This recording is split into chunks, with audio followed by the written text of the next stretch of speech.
نحمده ونصلي على رسوله الكريم اما بعد فاعوذ بالله من الشیطان الرجیم بسم اللہ الرحمن الرحیم والفجر وليال عشر صدق اللہ العظیم۔ محترم دوستوں، عزیز ساتھیوں، یہ ذی القعدہ کا مہینہ ہے جو کہ اب ختم ہونے والا ہے۔ اس کے بعد ذو الحجہ کا مہینہ شروع ہونے والا ہے جو کہ اسلامی کیلنڈر کے اعتبار سے 12واں مہینہ ہے اور سال کا آخری مہینہ ہوتا ہے۔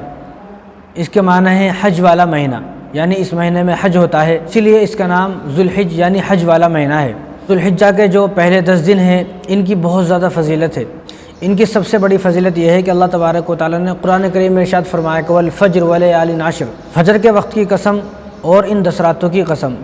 تو جن 10 راتوں کی اور جن 10 دن کی اللہ تبارک و تعالیٰ نے قسم کھائی ہو تو وہ کتنے قیمتی ہوں گے 10 دن، کتنے مقدس وہ دن ہوں گے، کیونکہ رمضان بھی ایک مقدس مہینہ ہے لیکن رمضان کا تعلق اس امت سے جڑا ہے، لیکن ذی الحجہ کے جو 10 دن ہیں ان کا تعلق ہر نبی سے جڑا ہے، کیونکہ یہ حج کا مہینہ ہے اور حج تمام نبیوں نے کیا ہے۔ کوئی نبی ایسا نہیں ہے جنہوں نے حج نہ کیا ہو، جو بیت اللہ نہ گئے ہوں، اور حج جو ہے وہ انہی 10 دنوں میں ہوتا ہے، تو اس لیے ان 10 دنوں کا تعلق ہر نبی سے ہے، تو اس لیے ان 10 دنوں کی فضیلت کہیں زیادہ ہے۔ کیا فضیلت ہے ان 10 دنوں کی؟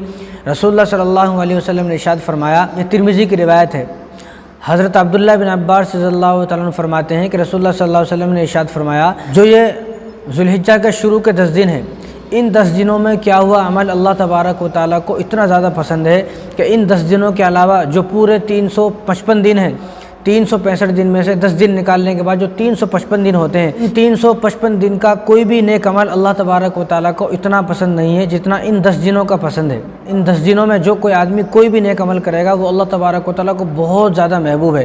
اور حالانکہ صحابہ نے پوچھا رسول اللہ اگر کوئی آدمی جہاد کرے وہ بھی اللہ کو اتنا پسند نہیں ہے؟ تو حضور نے فرمایا کہ نہیں، لیکن جو آدمی جہاد پر گیا اور وہ واپس نہیں آیا، اپنی جان اور مال کے ساتھ گیا اور شہید ہو گیا، اگر وہ شہید ہو گیا دوسرے دنوں میں، وہ تو اللہ تبارک و تعالیٰ کو زیادہ محبوب ہے۔ ورنہ کوئی بھی عمل پورے سال میں کوئی بھی دن کوئی بھی آپ نیک عمل کریں وہ اللہ تعالیٰ کو اتنا پسند نہیں ہے جتنا پسند ان 10 دنوں میں نیک عمل کرنا اللہ کو زیادہ محبوب ہے، زیادہ پسند ہے۔ کیوں پسند ہے؟ کیونکہ ان 10 دنوں میں اللہ تبارک و تعالیٰ نے ساری عبادت کو جمع کر دیا ہے۔ علامہ ابن حجر عسقلانی رحمۃ اللہ علیہ نے فرمایا کہ ان 10 دنوں کی فضیلت اس لیے ہے کہ ساری عبادتیں اللہ تبارک و تعالیٰ نے ان 10 دنوں کے اندر جمع فرما دی، جیسا کہ نماز بھی ہے، روزہ بھی ہے، حج بھی ہے، عرفہ بھی ہے، تکبیرات بھی ہے، قربانی بھی ہے، عید الاضحیٰ بھی ہے، یہ ساری عبادتیں اللہ تبارک و تعالیٰ نے ان 10 دنوں میں جمع فرما دی۔ حج کبھی اور نہیں کر سکتے آپ، قربانی کبھی اور نہیں کر سکتے، عرفے کا دن کبھی اور نہیں آتا، تو اللہ تبارک و تعالیٰ نے ان تمام عبادتوں کو ان 10 دنوں میں جمع فرما دیا، اس لیے ان 10 دنوں کی اتنی زیادہ قیمت ہے، اور یہ 10 دن اللہ تبارک و تعالیٰ کو بہت زیادہ محبوب ہے۔ پورے سال آدمی ذکر کرے وہ اللہ کو اتنا پسند نہیں ہے جتنا ان 10 دنوں میں ذکر کرنا پسند ہے۔ پورے سال آدمی قرآن پڑھتا ہے، وہ قرآن پڑھنا بھی اللہ کو پسند ہے لیکن اتنا زیادہ پسند نہیں ہے جتنا ان 10 دنوں میں پسند ہے۔ نماز پڑھنا، روزے رکھنا دوسرے دنوں میں بھی اللہ کو پسند ہے، لیکن ان 10 دنوں میں جو آدمی جتنے بھی نیک کام کرے گا، نیک عمل کرے گا، اللہ تعالیٰ کو بہت زیادہ پسند ہے۔ ان 10 دنوں میں خوب عبادت کریں، کھل کر عبادت کریں، جتنا زیادہ ہو سکے اتنا زیادہ عبادت کریں، کیونکہ جس دنوں میں اللہ تبارک و تعالیٰ کو ہمارا عبادت کرنا پسندیدہ ہے، محبوب ہے اور ہمیں پسند فرماتے ہیں، تو چاہیے کہ ان 10 دنوں میں زیادہ سے زیادہ عبادت کی جائے۔ اگر دنیا میں کوئی آدمی یہ بتا دے کہ فلاں دن میں بڑا خوش ہوتا ہوں اور فلاں دن میں تمہاری ہر چیز کو قبول کرتا ہوں اور فلاں دن میں تمہارے اوپر رحم کروں گا، کرم کروں گا، تو ہر آدمی یہ تمنا کرے گا میں کوئی ایسا نیک عمل کروں، اچھا کام کروں کہ میں اس کو پسند آ جاؤں۔ تو اس لیے اللہ تبارک و تعالیٰ نے بھی بتا دیا ہے والفجر ولیال عشر، یہ جو 10 راتیں ہیں، 10 دن ہیں، اللہ تبارک و تعالیٰ کے پسندیدہ 10 دن ہیں، تو جو 10 دن اللہ تبارک و تعالیٰ کے پسندیدہ ہیں تو ان 10 دنوں میں خوب عبادت کی جائے۔ اور معارف القرآن میں مفتی شفیع صاحب رحمہ اللہ نے تو عجیب بات فرمائی، آپ نے فرمایا معارف القرآن میں کہ جو آدمی ان 10 دنوں میں گناہوں سے بچ گیا تو باقی پورے سال بھی وہ گناہوں سے بچ جائے گا، اور جو آدمی ان 10 دنوں میں خوب عبادت کر لے گا تو اللہ تبارک و تعالیٰ اس کو پورے سال عبادت کرنے کی توفیق عطا فرمائیں گے۔ جو ذی الحجہ کے 10 دن ہیں، عشرہ ذو الحجہ کے جو 10 دن ہیں، 1 ذو الحجہ سے لے کر 10 ذو الحجہ تک جو آدمی عبادت کی، جس آدمی کو توفیق مل گئی ان 10 دنوں میں، پورے سال اس آدمی کو عبادت کی توفیق مل جائے گی۔ جو آدمی ان 10 دنوں میں عبادت سے محروم رہ گیا، ان 10 دنوں میں غفلت کی زندگی گزار دیا، ان 10 دنوں میں بھی گناہ نہیں چھوڑا، تو پورے سال اس کو عبادت کی توفیق نہیں ملے گی، پورے سال وہ گناہ کرتا رہے گا۔ اور جو ان 10 دنوں میں عبادت کرے گا تو وہ آدمی اللہ کا پسندیدہ بندہ بن جائے گا، اللہ کی رحمتیں اس پر نازل ہوں گی، اور جس آدمی پر اللہ کی رحمتیں نازل ہوں گی تو اللہ تبارک و تعالیٰ خود اس کو پورے سال گناہوں سے بچنے کی توفیق عطا فرمائیں گے۔ تو ان 10 دنوں میں خوب عبادت کریں۔ ان 10 دنوں کا قرآن پڑھنا سال بھر کے قرآن پڑھنے سے افضل ہے۔ ان 10 دنوں میں ذکر کرنا سال بھر کے ذکر سے افضل ہے۔ ان 10 دنوں میں نماز پڑھنا سال بھر کی نماز سے افضل ہے۔ ان 10 دنوں میں روزہ رکھنا سال بھر کے روزے سے افضل ہے۔ ان 10 دنوں میں اللہ کا ذکر کرنا، عبادت کرنا، تسبیحات پڑھنا وہ سال بھر کی تمام عبادتوں سے کہیں زیادہ ثواب ہے ان 10 دنوں میں۔ اور ان 10 دنوں کے متعلق تو اللہ تبارک و تعالیٰ نے خود قرآن کریم کے اندر فرمایا کہ وَيَذْكُرُ اسْمَ اللَّهِ فِي أَيَّامٍ مَّعْلُومَاتٍ۔ مفسرین نے لکھا ہے اس آیت سے مراد یہ 10 دن ہے کہ ان 10 دنوں میں اللہ کا ذکر کیا جائے۔ اللہ نے خود فرمایا وَيَذْكُرُ اسْمَ اللَّهِ فِي أَيَّامٍ مَّعْلُومَاتٍ کہ ان جو یہ گنتی کے چند دن ہیں، جو عشرہ ذو الحجہ کے جو 10 دن ہیں، ان 10 دنوں میں خوب میرا ذکر کیا جائے۔ 10 دنوں میں کیا ذکر کیا جائے؟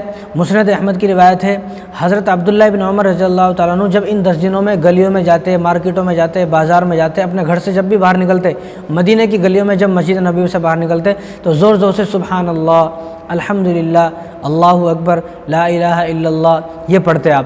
تو آپ کو پوچھتے آپ یہ کیوں پڑھ رہے ہیں؟ تو یہ بھی مسند احمد کی روایت ہے۔ آپ فرماتے ہیں کہ مجھے حضور صلی اللہ علیہ وسلم ارشاد فرمایا کہ ان 10 دنوں میں تحمید، تہلیل، تکبیر اور تسبیح کثرت سے پڑھا جائے۔ یعنی حضور نے ان 10 دنوں میں فرمایا کہ تم ان 10 دنوں میں تسبیح پڑھو، تہلیل پڑھو، تحمید پڑھو اور تکبیر پڑھو۔ کیا مطلب؟ تہلیل کلمہ طیبہ پڑھا جائے، لا الہ الا اللہ محمد رسول اللہ، ان 10 دنوں میں زیادہ سے زیادہ پڑھا جائے۔ تکبیر اللہ اکبر ان 10 دنوں میں زیادہ سے زیادہ پڑھا جائے۔ تحمید الحمدللہ ان 10 دنوں میں یہ الفاظ زیادہ سے زیادہ پڑھا جائے۔ تسبیح سبحان اللہ یہ الفاظ ان 10 دنوں میں زیادہ سے زیادہ پڑھا جائے۔ اب ان کے پڑھنے سے کیا ملے گا؟ یہ جو تسبیح ہے ان کے پڑھنے سے ملے گا کیا؟ جیسا کہ تسبیح ہے سبحان اللہ، تسبیح کس کو کہتے ہیں؟ سبحان اللہ کو۔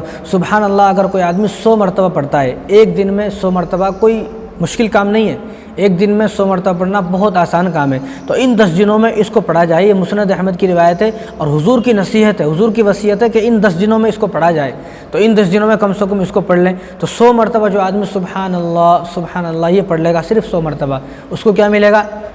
رسول اللہ صلی اللہ علیہ وسلم ارشاد فرمایا کہ جو آدمی 100 مرتبہ سبحان اللہ پڑھ لے گا، اتنا سبحان اللہ، تو اس کو احد پہاڑ جو مدینہ کے اندر احد پہاڑ ہے وہ پورا پہاڑ صدقہ کرنے کے برابر ثواب ملے گا۔ یعنی اتنا بڑا پہاڑ ہے، اتنے بڑے پہاڑ کو سونا بنا کر اگر کوئی آدمی صدقہ کر دے تو اس کو اتنا زیادہ ثواب ملے گا 100 مرتبہ سبحان اللہ کہنے کا۔ اور ایک حدیث میں ہے کہ جو آدمی 100 مرتبہ سبحان اللہ پڑھے تو اس کو 100 عربی غلام آزاد کرنے کا ثواب ملے گا۔ یعنی 100 غلام، یہاں اگر کوئی آدمی ایک آدمی جیل میں ہے تو اس کو چھڑانے بھی لاکھوں کروڑوں روپے لگ جاتے ہیں لیکن وہ جیل سے باہر آتا نہیں ہے، اور یہاں پر جو آدمی 100 مرتبہ صرف سبحان اللہ پڑھ لے اس کو 100 عربی غلام آزاد کرنے کا ثواب اور احد پہاڑ کے برابر سونا اللہ کے راستے میں صدقہ کرنے کے برابر ثواب ہے ان 10 دنوں میں جو آدمی سبحان اللہ 100 مرتبہ پڑھ لے گا۔ اور اسی طرح تحمید یعنی الحمدللہ، تو اس کی کیا فضیلت ہے؟ جو آدمی 100 مرتبہ الحمدللہ اتنا پڑھ لے گا تو اس کا ثواب یہ ہے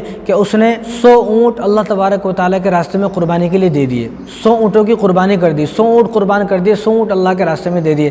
میں تو یہ کہتا ہوں کہ غریبوں کے مزے آ گئے، یعنی وہ غریب جو آدمی قربانی نہیں کر سکتا، قربانی کے دنوں میں غریب ہے، تو وہ 100 مرتبہ الحمدللہ پڑھتا رہے، روزانہ 100 مرتبہ پڑھے تو روزانہ اس کو 100 مرتبہ پڑھے گا تو 100 اونٹ اللہ کے راستے میں دینے کا ثواب اس آدمی کو ملے گا۔ جو آدمی غریب ہے، جس کے پاس کچھ ہے ہی نہیں قربانی کرنے کے لیے، تو اس کے بھی مزے آ گئے تو وہ بھی یہ پڑھے۔ اسی طرح تکبیر، اب جو آدمی تکبیر کے مطلب اللہ اکبر 100 مرتبہ ان دنوں میں پڑھے گا، صرف 100 مرتبہ اللہ اکبر پڑھنے میں کوئی 5-6 گھنٹے نہیں لگیں گے، 5 منٹ میں آپ ایک تسبیح پڑھ لیں گے۔ یہ ثواب مردوں کے لیے بھی ہے، عورتوں کے لیے بھی ہے، سب کے لیے ہے۔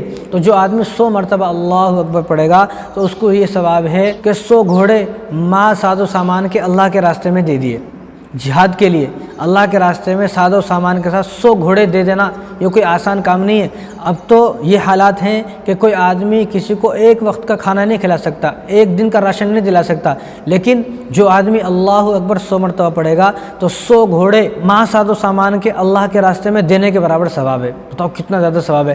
اب اس کے بعد تحلیل کا مطلب کلمہ طیبہ، یعنی آدمی کلمہ طیبہ یعنی لا الہ الا اللہ محمد رسول اللہ 100 مرتبہ پڑھ لے گا، زمین اور آسمان کے درمیان جتنا خالی حصہ ہے اتنا اس کو بھر کر اللہ تبارک و تعالیٰ اس کو ثواب عطا فرماتے ہیں۔ یعنی کوئی آدمی زمین کہاں ہے آسمان، زمین آسمان کے درمیان کوئی آدمی کسی چیز سے بھر نہیں سکتا ہے، لیکن واحد دنیا میں ایک ایسی چیز ہے لا الہ الا اللہ محمد رسول اللہ یہ پڑھنا، جو آدمی اس کو پڑھتا ہے تو زمین اور آسمان کے درمیان جو خالی حصہ ہے وہ سب ثواب سے بھر جاتا ہے، اتنا زیادہ ثواب اس کو دیا جائے گا۔